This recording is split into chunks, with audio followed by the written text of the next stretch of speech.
오늘 본문의 말씀을 중심으로 부활의 때를 위하여 이와 같은 제목으로 은혜를 나누고자 합니다. 세상에는 많은 종교가 있습니다. 근데 모든 종교들도 가만히 보면 다 그의 교훈은 다 비슷합니다. 살인하지 마라, 간음하지 마라, 도둑질하지 마라, 부모를 존경하라. 이건 기독교만 있는 것이 아니라 모든 종교는 다 교훈은 다 비슷합니다. 선하게 살아야 되고 온유하고 이웃을 정말 돌아봐야 된다는 건 모든 기독교뿐 아니라 모든 종교에는 교훈은 다 같습니다. 그런데 모든 그 종교의 이런 교훈보다도 또 기독교가 더 특이하게 갖고 있는 것은 뭐냐면 하나님의 살아계심을 말씀하고 있다는 겁니다.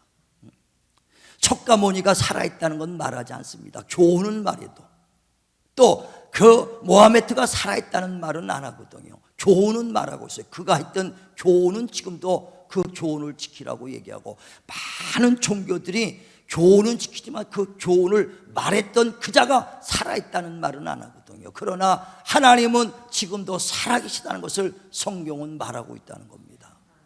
그러면서 히브리서 13장 8절에도 하나님은 어제도 오늘도 영원토록 살아계신다. 그러므로 그 약속의 말씀, 살아있는 그의 말씀을 믿는 자는 지금도 믿는 자 가운데서 그 말씀이 역사한다. 그러므로 살아계신 하나님을 말씀을 통해서 그 약속하신 말씀을 이루는 걸 통해서 우리는 날마다 살아계신 하나님을 만나는 것이다. 우리 약속을 통해서 오늘도 살아계신 하나님 만나시기를 주의 이름으로 축원을 드립니다. 그래 우리 믿는 자들이 하나님이 살아계신 것을 믿지 않는다면 그건 믿음이 아니거든요. 그래 히브리서 11장 6절에도 믿음 없이는 하나님을 기쁘게 할 수 없나니, 하나님을 기쁘게 할 수 있는 믿음은 하나님께 나오는 자들이 반드시 하나님이 상 주실 것과 그가 지금도 살아계심을 믿어야 할지니라. 할렐루야. 살아계신 하나님을 믿으시면 아멘 하시길 바랍니다. 그래 그 그리스도께서 십자가에 죽으시고 정말 그걸로 끝나는 것이 아니라 부활하셔서 어제나 오늘나 영원토록 동일하시다는 것입니다. 그래 우리의 그 믿는 자들의 가장 큰 소망은 뭐냐? 부활에 대한 소망이요. 기독교에서 가장 큰 명절은 뭐냐? 절기는 부활절입니다. 우리 기독교가 4개의 절기가 있죠. 부활절, 맥주절, 추수감사절, 그리고 성탄절. 4개의 절기가 있습니다. 미국 같은 추수감사절도 엄청나게 크게 합니다. 일주일 내내 막 쉬면서, 그리고 아주 칠면조 고기 잡았고 막 대통령부터 추수감사절 그렇게 크게 행사를 합니다. 성탄절도 예수 오셨다고 큰 성탄절로 합니다. 그러나 가장 큰 절기는 뭐냐? 실질적인 큰 절기는 부활절입니다. 부활절이 가장 큰 절기예요. 그런데 우리 기독교인들에 대해서도 성탄절을 크게 여길 수 있지만은 부활절에서 그렇게 간절하게 크게 그 생각하는 사람이 몇이나 있는가? 그래서 성경에도 만약에 부활이 없다면, 예수의 부활이 없다면 우리의 믿음도 헛것이다 그랬어요. 예수가 다시 사는 것이 없다면 우리는 망했고 우리는 죄 가운데 그대로 있는 것이고, 예수의 부활이 없다면, 다시 살아나심이 없다면 우리는 이방인 중에서 가장 불쌍한 자다 그랬어요. 자, 한번 보세요. 고린도전서 15장 16절부터 보죠. 고린도전서 15장 16절부터 같이 합독합니다. 시작. 만일 죽은 자가 다시 살아나는 일이 없으면 그리스도도 다시 살아나신 일이 없었을 터이요. 그리스도께서 다시 살아나신 일이 없으면 너희의 믿음도 헛되고 너희가 여전히 죄 가운데 있을 것이요. 또한 그리스도 안에서 잠자는 자도 망하였으리니, 만일 그리스도 안에서 우리가 바라는 것이 다만 이 세상의 삶뿐이면 모든 사람 가운데 우리가 더욱 불쌍한 자이리라. 아멘. 그러니까 만약에 부활이 없다면 이 세상에서 가장 불쌍한 자예요. 우리의 믿음이 헛것이고 믿음도 망했고 죄 가운데, 예수님 우리 죄를 위해 죽으셨는데 그 부활이 없다면 우리는 죄 가운데서 아직까지 머무른 자가 되는 겁니다. 이방인 중에 가장 불쌍한 자예요. 이 좋은 날씨에 벚꽃놀이도 가야죠. 얼마나 갈 게 많은데, 아니 여기서 이렇게 앉아있는다는 예수의 부활이 없다면 가장 불쌍한 자 아닙니까? 우리 정말 믿는 자들의 가장 소망은 부활의 소망이요. 우리 모두가 그 부활의 소망을 가지시고 승리하시길 바랍니다. 그래 바울도 그 예수 전에다가 핍박을 받을 때 얼마나 많은 핍박 받습니까? 40에 하나 감한매를 5번이나 맞았대요. 40에 한 대 맞으면 죽습니다. 그걸 5번이나 맞고 태창으로 찔림도 3번씩이라 깊은 옥에도, 예수 전하다가 옥에도 갇힙니다. 그 예수 전하다가 굶주리기도 하고 쥐와 잠 못 자는 것도 있습니다. 동족들에게도 핍박받고 미움을 받습니다. 그런 가운데서도 그가 견디고 이겼던 것은 부활에 대한 소망, 부활에 확실한 소망이 있기 때문에 그가 견디고 한 것이지, 부활에 대한 확실한 소망이 없었다면 포기할 겁니다. 지금도 많은 예수 믿는 사람들이 예수 믿다가 왜 포기합니까? 왜 뒤로 물러갑니까? 부활에 대한 확실한 소망이 없기 때문에 그래요. 베드로전서 우리 1장에도 보잖아요. 8절에 너희가 예수를 보지 못했으나 그를 믿고 사랑하는도다. 믿음의 결국 영혼의 구원받기 위함이라. 영혼 살기 위해서인데 그 영혼을 알지 못하고 영의 부활에 대해서 알지 못하니까 그런 거예요. 바울은 알기 때문에 힘써 견디고 이기는 거예요. 그래 빌립보서 3장에도 보면 10절부터 정말 예수께서 고난으로 봐도 그 십자가에 죽으시고 부활하신 그 능력을 나는 본받아 어쩌든지 내가 부활에 이르러 부활의 상을 받게 하여 힘써 달려간다. 내가 잡았담도 얻었담도 아니요 어찌하든지 부활에 이르러 부름의 상을 받기 위해 힘써 달려간다고 바울이 고백하거든요. 만약에 부활에 그게 없다면 바울도 포기버서 했을 겁니다. 어찌하든지 내가 고난을 받고 주님께서도 고난받고 죽으시고 부활하신 그 능력을 나는 본받아 나도 이와 같이 죽고 이와 같이 부활할 소망을 가지고 내가 잡았담도 아니요 얻었담도 아니요 열심히 신앙생활했지만은 내가 그것 가지고 만족하지 아니하고 어찌하든지 부활에 이르러 부름의 상을 향하여 힘써 달려간다. 정말 우리 부활에 소망 가지시고 신앙생활 하시길 바랍니다. 만약에 부활이 없다면 예수께서 다시 사지 않았을 거예요. 그래요. 아까 그래서 15장 16절에도 사람들이 다시 사는 것이 없다면 주님이 다시 살아나시지 아니하셨을 것이다. 주님이 다시 살아나셨다는 것은 확실한 부활이 있다는 걸 우리에게 보여주신 증거입니다.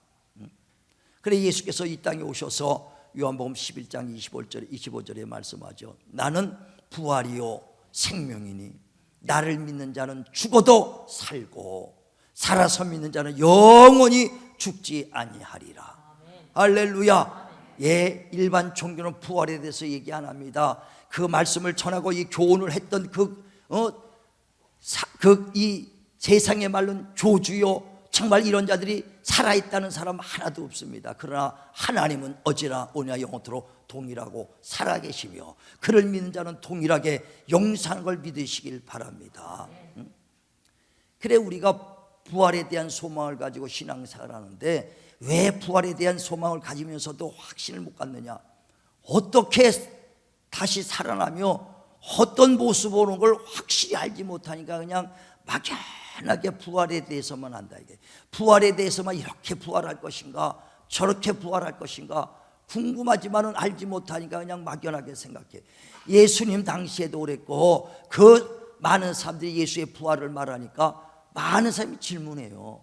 그럼 죽은 자가 어떻게 다시 살며 어떤 몸으로 살까요? 하고 계속해서 그 성경을 아는 사람들한테 자꾸만 묻습니다. 자, 한번 보세요. 고린도전서 15장 35절 한번 보죠. 자, 시작. 누가 묻기를 죽은 자들이 어떻게 다시 살아나며 어떠한 몸으로 오느냐 하리니. 많은 사람들이 그러면서 어리석은 자예요 하면서 설명을 합니다. 하나님 어떻게 사람들이 죽은 자가 어떻게 살아나며 어떤 모습으로 몸으로 살아나옵니까 하고 굉장히 궁금해합니다. 오늘 잘 들으시고 이렇게 우리가 살아나고 이렇게 부활할 것이다 하는 것을 말하는 걸 잘 이해하시고 부활의 소망 갖길 바랍니다. 근데 부활은 이 세상에 누구도 아무도 부활한 사람이 없어. 오직 예수만이 부활의 첫 열매입니다. 그래서 예수께서 부활의 첫 열매요. 그 다음은 예수께서 재림할 때 다시 오실 때 그에게 붙은 자다. 믿는 자가 그 부활할 것을 말하죠. 주님과 똑같은 부활이요. 그러니까 우리는 어떻게 부활했는지 모르지만 예수님의 부활의 모습을 잘 알면은 우리도 똑같이 그와 같이 부활할 것이라는 겁니다. 그래서 예수님이 어떻게 죽고 어떻게 부활했는 것을 깨닫길 바랍니다. 자, 그럼 베드로전서 3장 보세요. 18절부터 봅니다. 베드로전서 3장 18절 시작.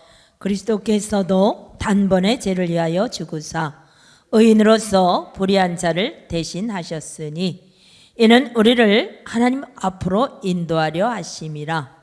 육체로는 죽임을 당하시고 영으로는 살리심을 받으셨으니. 예, 다시 말합니다. 예수께서 우리의 죄를 위하여 십자가에 죽으셨습니다.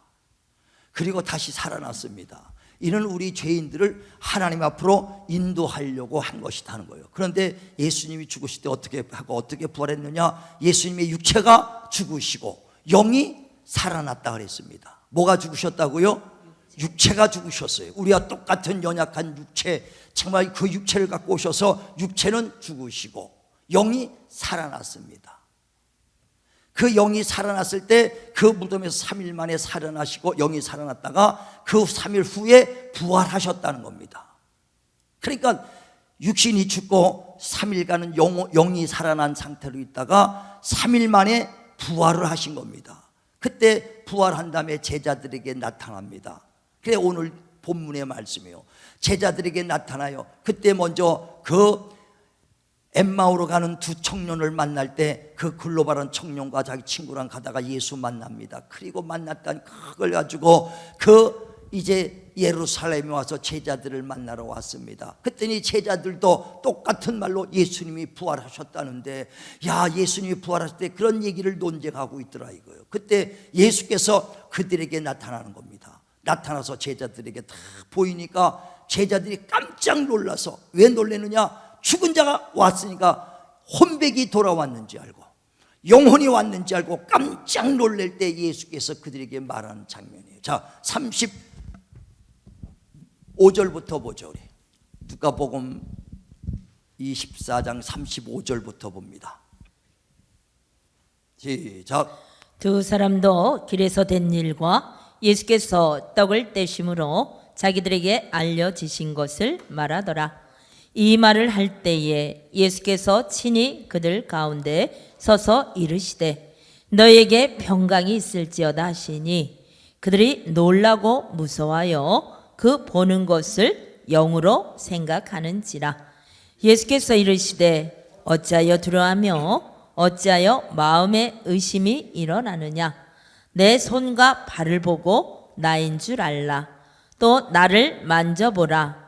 영은 살과 뼈가 없으되 너희 보는 바와 같이 나는 있느니라. 아멘. 주님이 살아오셔서 제자들 앞에서 보이시니까 제자들이 깜짝 놀랍니다. 왜? 죽었는데 나타난 걸 보니까 혼백이 온 걸 알고 영이 온 줄 알고 놀랍니다. 만약에 우리도 오면은 제사도 혼백에게 전하고 영에다가 저 제사를 지내거든요. 이와 같이 살아서 왔으니 혼백으로 영으로 볼 때 예수께서 그들에게 말합니다. 내 손과 내 옆구리를 찔러봐라. 영은 뼈와 살이 없으되 나는 뼈와 살이 있느니라 그랬어요. 바로 이게 부활이라는 것은요, 예수님 육체는 죽으시고 영이 살아났습니다. 영이 살아난 거 영혼만 있는 것이 아니라 뼈와 살이 있는 확실한 몸으로, 신령한 몸으로 살아난 것, 이게 바로 부활입니다. 우리 또한 마찬가지입니다. 우리가 육체는 죽고 영이 살아납니다. 영이 살아있다가 그것이 부활은 언제 일어나냐? 주님이 재림하면 부활하는 거예요. 그러니까 예수님은 3일간만 영이 살아있는 상태로 있다가 3일 만에 부활을 했지만 우리는 예수 믿다가 육체는 죽어도 영이 하나님 앞에서 이제 영혼이 살아있습니다. 자고 있다고 표현하죠. 그러다가 주님이 재림하시면 우린 주님과 똑같이 뼈와 살이 있는 몸으로, 신령한 몸으로 부활하는 걸 믿으시길 바랍니다. 그러니까 우리가 성경을 잘 보면서 어떤 사람이 뭐예요? 그러면 그 부활할 때 주님이 재림할 때까지는 누구도 살아난 사람이 없어요. 부활한 사람이 없거든요. 그러니까 성경에서도 부활의 첫 열매는 그리스도여, 그가 강림할 때 그에게 붙은 자가 다음에 부활할 것을 성경은 말하고 있습니다. 우린 이것이 확실한 근거이 돼야 됩니다. 근거이 돼야 돼. 그래서 주님이 오시면 그때 잠자는, 믿었다가 그리스도 안에서 믿었다가 죽었던 자들이 다 잠자는 자들이 부활할 것이다. 자, 데살로니가전서 4장 13절 봅니다.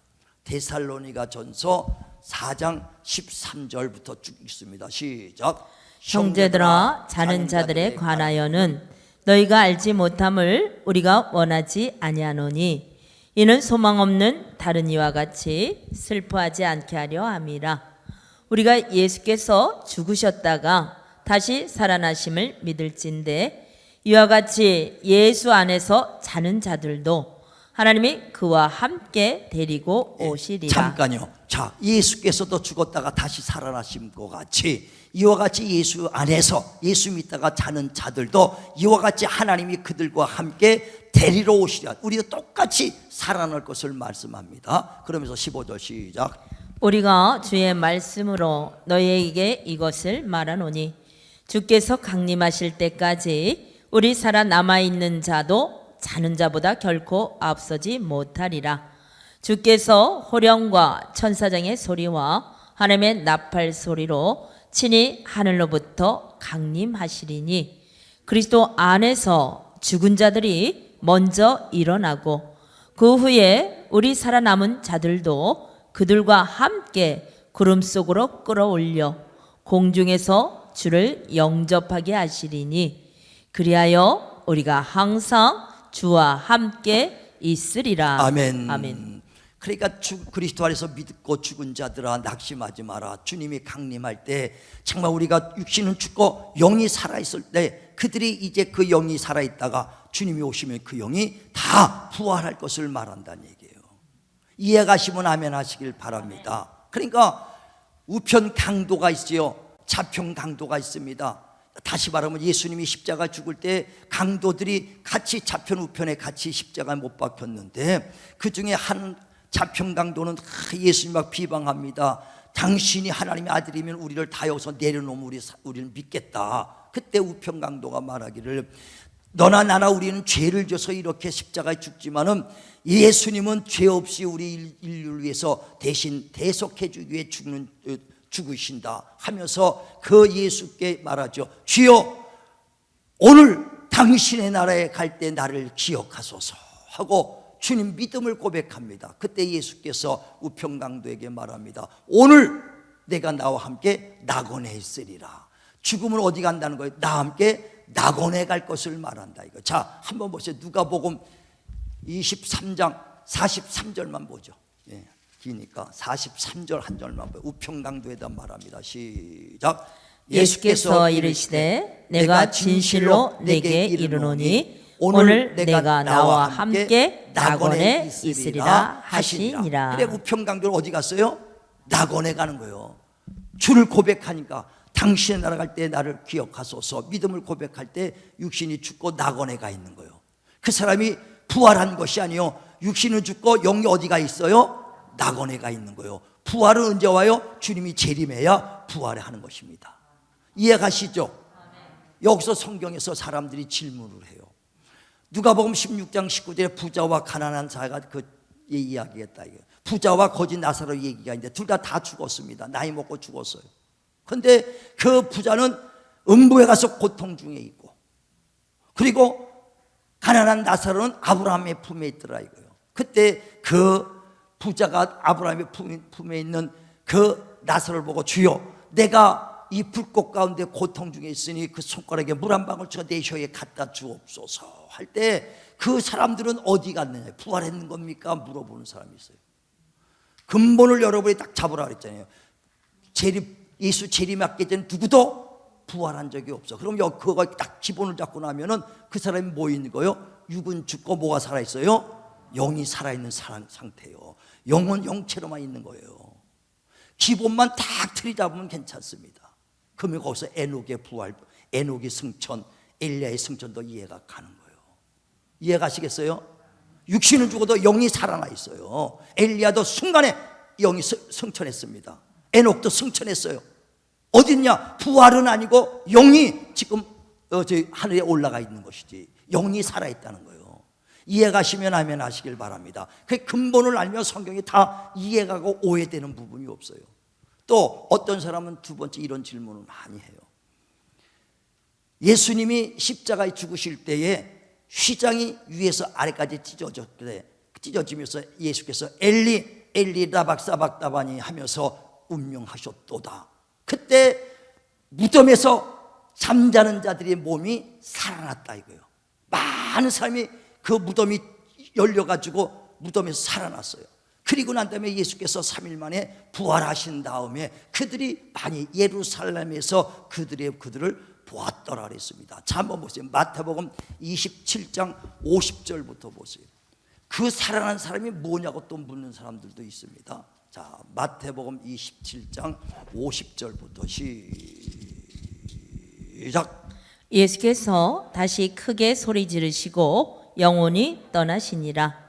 이에 성소 휘장이 위로부터 아래까지 찢어져 둘이 되고 땅이 진동하며 바위가 터지고 무덤들이 열리며 자던 성도의 몸이 많이 일어나되 예수의 부활 후에 그들이 무덤에서 나와서 거룩한 성에 들어가 많은 사람에게 보이니라. 아멘. 그래서 그때 예수께서 그 십자가에 죽으실 때 많은 사람이 무덤에서 살아났다는 거예요. 그들이 뭐냐는 거, 부활한 사람이냐고 묻습니다.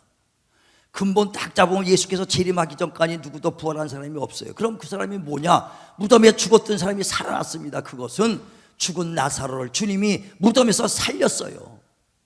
그와 똑같이 죽은 몸이 살아난 것이고, 그러나 그 나사로도 언제가 50년이고 100년 살다가 다시 육신은 죽었을 겁니다. 영생하지 않아요. 이 무덤에서 살아난 사람은 바로 죽은 나사로가 살아난 것과 같이 육체의 몸이 그대로 살아난 거예요. 우리의 부활은요, 예수께서 재림할 때 우리 육체는 죽고 영이 살아있다가 주님 오시면 영이 호련히 변해서 뼈와 살이 있는 몸으로 부활하는 것을 말씀하는 겁니다. 그래서 우리는 육신의 몸으로 있다가 육신이 사라지면 신령한 영의 몸으로 신령한 몸이 된다. 이것은 100살 살고 없어지는 이 흙의 몸이 아니라 영원히 살아가지 않은 영원히 사는 신령한 몸으로 살아날 것을 믿으시길 바랍니다. 그래 고린도서 15장 44절에도 육신의 몸이 있은즉 신령한 몸이 있느니라 그랬어요. 우린 신령한 몸의 부활을 소망하고 있는 겁니다. 그래서 부활하고 뼈와 살이 있는 그 상태에서 완전히 부활한 다음에 모든 악한 자도 부활시키고 선한 자도 부활시킨다는 거예요. 예수 믿는 자만 부활시키는 것이 아니라 믿지 않는 자들, 강도들, 악한 자들까지 다 부활시켜서 선한 자는 영생의 부활로, 그 악한 자는 심판받을 부활로 일으키리라. 자, 요한복음 5장 29절 봅니다. 믿는 사만 부활이 아니라 믿지 않는 영혼들도 다 부활하게 돼 있어요. 영혼이라는 건 인간은. 자, 시작. 선한 일을 행한 자는 생명의 부활로 악한 일을 행한 자는 심판의 부활로 나오리라. 아멘. 예수께서 재림하면 이와 같이 잠자는 자들이 다 이제 살아나는데 선한 자는 영생의 부활로 천국 갈 것이고 악한 자는 심판의 부활로 영원한 지옥불에 떨어질 것이다 하는 것을 말합니다. 지옥불이 어떤 데입니까? 불도 꺼지지 아니하고 구더기도 죽지 아니하고 정말 그 소금 튀듯 한다고 마가복음 9장에 쭉 말하잖아요. 얼마나 뜨거웠으면 바닥바닥 소금 튀듯 한다는 거예요.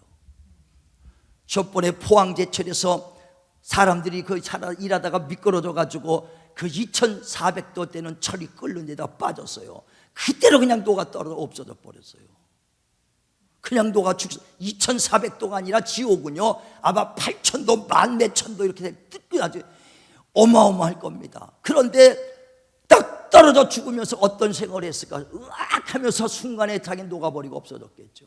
그러나 신령한 몸은 죽지 않으니까 만도 이거 8000도 되는 뜨거운데 딱 들어 그 고통은 뼈와 살이 있으니까 고통은 다 느끼면서도 죽지를 않는 거예요. 뜨거 소금 치듯 팔딱팔딱 뛰면서도 죽지 않는 것이 신령한 몸이요. 선한 자는 영생의 부활로 악한 자는 심판의 지옥불에 들어가리라. 그러므로 지옥에 들어가지 않도록 네가 발이 잘못하면 발을 잘라서라도 지옥은 가지 마라. 발이 죄를 져서 발을 잘라서라도 너는 지옥에 가지 마라. 눈이 잘못해서 눈을 빼서라도 지옥엔 가지 마라. 그러면서 마가복음 9장 43절부터 쭉 49절까지 얘기하잖아요. 우리가 왜 예수 믿느냐? 지금 신앙생활을 하느냐? 바로 영혼의 구원받기 위해서 신앙생활하는 걸 믿으시길 바랍니다. 믿음의 결국 내 영혼 구원받기 위하여, 부활의 때를 위하여 힘써 신앙생활하는 겁니다. 그래서 신앙생활할 때 그냥 예수만 믿는 것이 아니라 예수 육체가 있을 때 하나님의 일을 위해 우리가 힘써 봉사하고 충성하고 수고한 자들은 뭐냐? 바로 영혼의 부활의 때 영혼이 보상을 받는 거예요. 내 영혼이 그것을 이제 소화시키고 육체가 수고했던 걸 영혼이 받아들이고 보상하는 거예요. 다시 말하면 육체가 수고하는 것을 영혼에다 저축하는 겁니다. 육체가 힘쓰고 영혼의 때를 위해서 힘쓰고 충성하고 헌신하고 봉사하고 했던 거 다 주의 이름을 위해서 핍박을 받아도 내가 그 주를 위하여 참았을 때 내 부활 때 영광이요 상이라는 거예요. 그래 마태복음 5장 11절에도 너희가 내 이름을 위하여 증거하다가 핍박을 받거든 기뻐하라. 하늘의 상이 크도다 그랬어요. 육체가 수고했던 것이 영이 상을 받는 겁니다. 우리가 육체에 의해서 수고하는 것들이 영을 위해서 저축하는 것과 똑같아요. 우리가 젊어 힘써 일한 건 뭐야? 늙을 때를 위해서 저축하는 것과 똑같은 것처럼 육체가 있을 때 힘쓰는 것은 내 영혼의 때, 육체를 위해서는 100년밖에 저축이 안 되지만 영을 위해서 저축하는 것은 1000년 만년 영원한 것을 위해서 저축하는 것을 믿으시길 바랍니다. 그래서 그 육체가 있을 때 영혼에 위해서 심어라. 영을 위해서 힘써라. 영을 위해서 심어라. 그러면 그때 이제 육신이 끝날 때 영이 그것을 보상을 받을 것이고 영이 살아날 때 그것의 영광을 받을 것이라는 겁니다. 자, 한번 보세요. 고린도전서 15장 42절부터 봅니다. 고린도전서 15장 42절부터 시작.